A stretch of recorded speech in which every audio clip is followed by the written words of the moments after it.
सभी विद्यार्थियों को नमस्कार।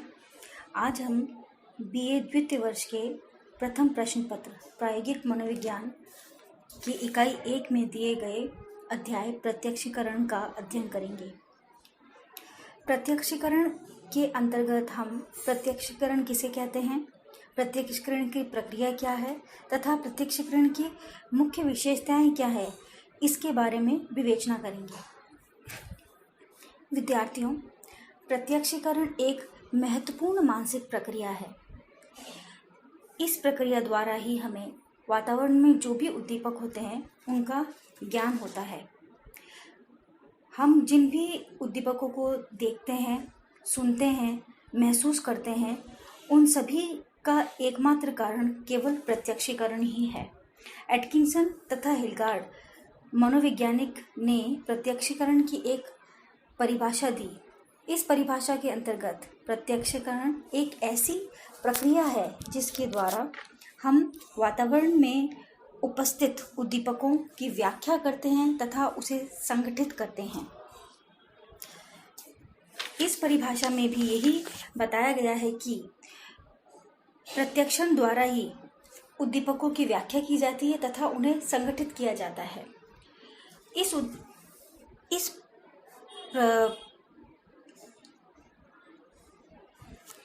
परिभाषा में उद्दीपक शब्द का प्रयोग हुआ है, तो पहले हम ये जान लें कि उद्दीपक किसे कहते हैं। उद्दीपक वह वस्तु या घटना है जिसके द्वारा हमारी ज्ञानेंद्रियां प्रभावित होती है या हमारी ज्ञानेंद्रियों में उत्तेजना होती है। इसको हम उदाहरण द्वारा इस तरह समझ सकते हैं कि यदि हमें कोई फूल दिखाई देता है तो वह फूल जो है हमारे लिए वातावरण में उपस्थित उद्दीपक है, क्योंकि उस फूल द्वारा हमारी दृष्टि संवेदनाएं जो हैं वे उत्तेजित हुई, जिस कारण हम उस फूल को देख पाए। तो किसी भी वस्तु को देखना तो संवेदना कहलाती है, क्योंकि संवेदना द्वारा सिर्फ हम किसी वस्तु को महसूस कर पाते हैं, उसको कोई अर्थ प्रदान नहीं कर पाते। परंतु प्रत्यक्षीकरण द्वारा हम उद्दीपकों की व्याख्या करते हैं, उनका ज्ञान प्राप्त करते हैं तथा उन्हें पहचान पाते हैं। यही अंतर है प्रत्यक्षीकरण एवं संवेदनाओं में। संवेदना केवल वह प्रक्रिया है जिसके द्वारा हम उत्तेजनाओं को महसूस करते हैं, परंतु जब हम उस उत्तेजना को कोई अर्थ प्रदान करते हैं, उसे पहचान लेते हैं, उसे नाम देते हैं, तो उसे हम प्रत्यक्षीकरण कहते हैं।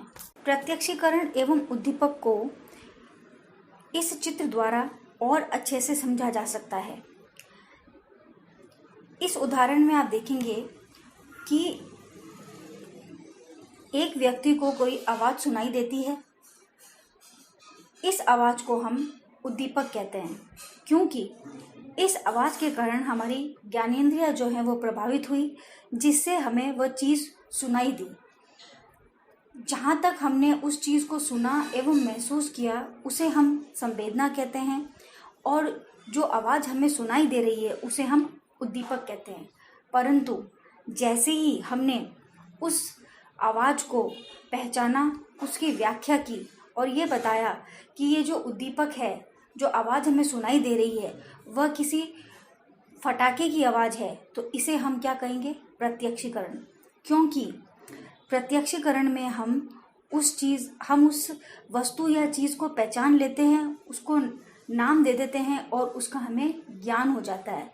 इसलिए प्रत्यक्षीकरण वह प्रक्रिया है जिसके द्वारा वातावरण में उपस्थित उद्दीपकों को हम पहचानते हैं, उनका हमें ज्ञान होता है, उनकी हम व्याख्या करते हैं, और यह व्याख्या भी हमारे पूर्व अनुभवों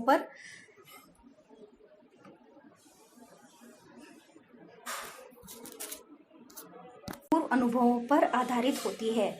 अतः सेंट्रोक जो कि एक मनोवैज्ञानिक थे, उन्होंने भी 2000 में प्रत्यक्षीकरण की परिभाषा दी। उनके अनुसार संवेदना सूचनाओं को अर्थ प्रदान करने के लिए उसे संगठित करने तथा व्याख्या करने की मस्तिष्कीय प्रक्रिया को प्रत्यक्षण कहा जाता है। इस परिभाषा में भी यही कहा गया है कि यह मानसिक प्रक्रिया है तथा प्रत्यक्षण द्वारा हम संवेदनाओं और सूचनाओं को अर्थ प्रदान करते हैं तथा उन्हें संगठित कर उनकी व्याख्या करते हैं। विद्यार्थियों, इन परिभाषाओं के आधार पर प्रत्यक्षण की कुछ मुख्य विशेषताएं हमारे सामने आती हैं, जिसमें पहली विशेषता है प्रत्यक्षण के लिए उद्दीपक का होना अनिवार्य है।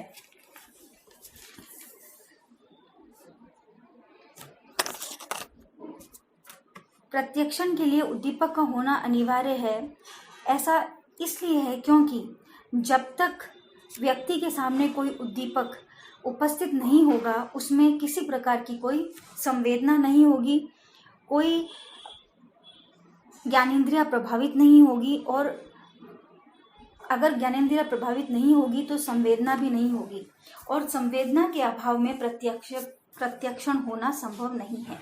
इसलिए प्रत्यक्षण के लिए उद्दीपक का होना अनिवार्य है।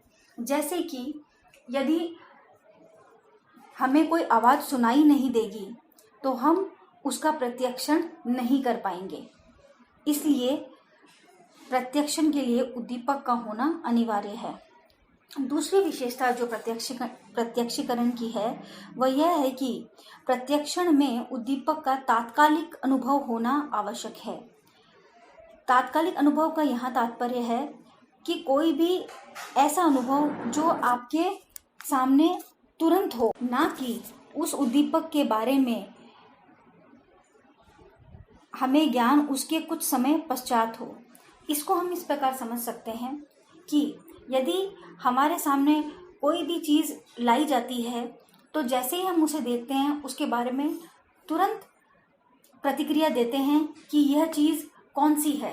जैसे यदि हमारे सामने कोई पेन लेके आता है तो हम तुरंत कहते हैं कि ये पेन है, ना कि हम उसके बारे में कुछ देर सोचने के बाद ही कहते हैं कि ये पेन है। प्रत्यक्षीकरण की तीसरी विशेषता है कि प्रत्यक्षण एक सक्रिय मानसिक प्रक्रिया है। सक्रिय मानसिक प्रक्रिया से यहाँ तात्पर्य है कि किसी उद्दीपक का प्रत्यक्षण करते समय व्यक्ति का मस्तिष्क सक्रिय होकर वस्तु या घटना की व्याख्या करता है, वह भी अपनी पूर्व अनुभूतियों के संदर्भ में। इससे यह पता चलता है कि यह एक मानसिक प्रक्रिया है और वह भी सक्रिय मानसिक प्रक्रिया है। प्रत्यक्षीकरण की जो चौथी विशेषता है वह यह है कि प्रत्यक्षण एक संज्ञानात्मक प्रक्रिया है। संज्ञानात्मक प्रक्रिया से यह तात्पर्य है वह प्रक्रिया जो कि मस्तिष्क में घटित होती है और जिस प्रक्रिया द्वारा हम उद्दीपकों का ज्ञान प्राप्त करते हैं। अतः प्रत्यक्षीकरण एक संज्ञानात्मक प्रक्रिया है। प्रत्यक्षण में सिर्फ उद्दीपकों की व्याख्या ही नहीं होती, बल्कि हम उन उद्दीपकों का विशेष नियमों के आधार पर और खास ढंग से संगठन भी करते हैं। यह भी एक प्रत्यक्षीकरण की विशेषता है कि यदि हम फूलों को या फलों को देखेंगे तो हम उनको एक विशेष ढंग से संगठित करते हैं कि ये सारी चीज़ें या ये सारे फल जो हैं फलों में आते हैं, और जो हम फूल देखेंगे वो सारे फूल जो है वो फूलों के संगठन में आएंगे। अतः प्रत्यक्षण भी एक संगठित प्रक्रिया है। प्रत्यक्षण की एक मुख्य और महत्वपूर्ण विशेषता है कि प्रत्यक्षण एक चयनात्मक प्रक्रिया है। चयनात्मक प्रक्रिया से यह तात्पर्य है कि हम रोज हमारे वातावरण में कई तरीके के उद्दीपकों से हमारा सामना होता है, परंतु हम सभी उद्दीपकों को एक साथ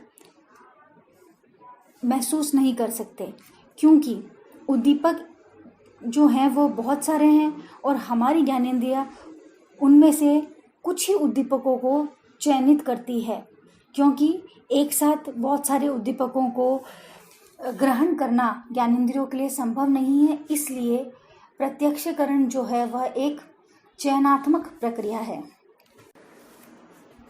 इन सभी विशेषताओं के आधार पर हम यह कह सकते हैं कि प्रत्यक्षण एक जटिल मानसिक प्रक्रिया है और इसके द्वारा पर्यावरण में उपस्थित उद्दीपकों का अर्थपूर्ण ज्ञान होता है। दूसरी हेडिंग में हम पढ़ेंगे कि प्रत्यक्षण में कौन कौन सी प्रक्रियाएं सन्निहित होती हैं। तो प्रत्यक्षण में निम्नलिखित 4 प्रक्रियाएं सन्निहित होती हैं जिसके द्वारा प्रत्यक्षण की प्रक्रिया संभव होती है। प्रत्यक्षण की जो प्रक्रिया है उसमें पहली प्रक्रिया है ग्राहक प्रक्रिया, दूसरी प्रक्रिया है प्रतीकात्मक प्रक्रिया, तीसरी प्रक्रिया है एकीकरण की प्रक्रिया, चौथी प्रक्रिया है भावात्मक प्रक्रिया। इन सभी प्रक्रियाओं को हम एक एक कर समझने का प्रयास करते हैं। पहली प्रक्रिया जो है वह है ग्राहक प्रक्रिया।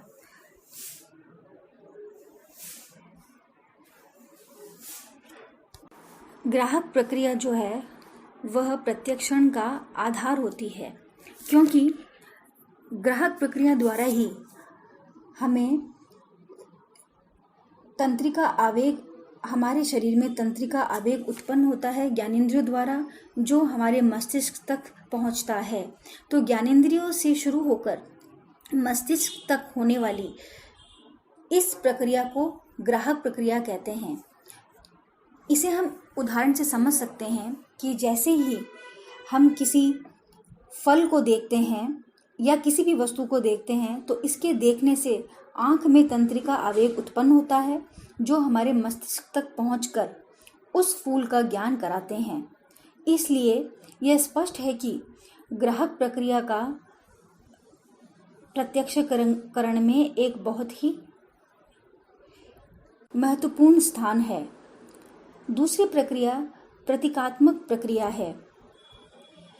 प्रतीकात्मक प्रक्रिया से यह तात्पर्य है कि किसी उद्दीपक का प्रत्यक्षीकरण में पूर्व अनुभूति के कारण उस उद्दीपक से संबंधित कुछ अनुभव प्रतीक के रूप में आ जाते हैं, जिसके परिणाम स्वरूप हम उद्दीपक का प्रत्यक्षीकरण उन अनुभवों के अनुकूल करते हैं।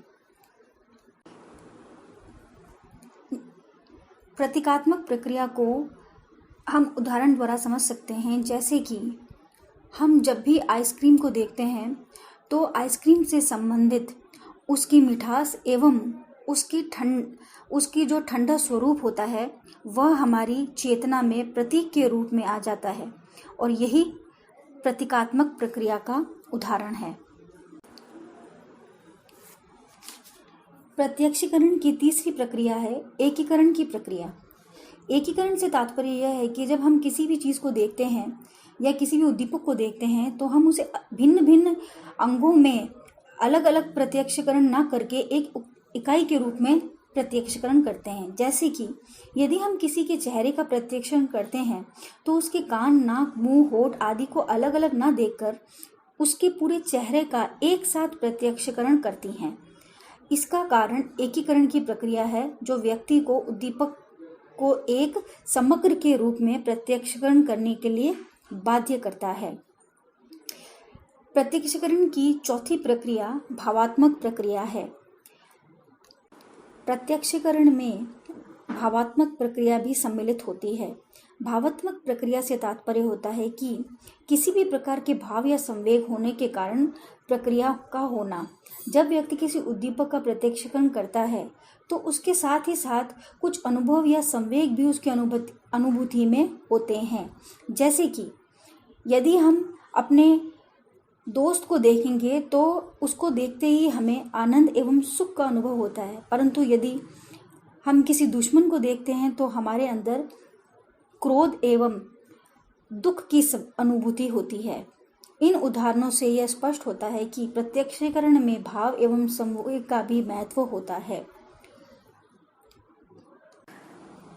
उपरोक्त जो भी प्रक्रियाएं हमने पढ़ी, उन प्रक्रियाओं के आधार पर निष्कर्षतः हम ये कह सकते हैं कि प्रत्यक्षण एक जटिल मानसिक प्रक्रिया है, क्योंकि इसमें कई तरह की उप प्रक्रियाएं होती है।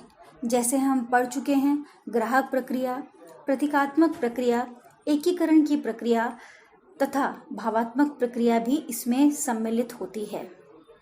आज का अध्याय हम यहीं समाप्त करते हैं। सभी को धन्यवाद।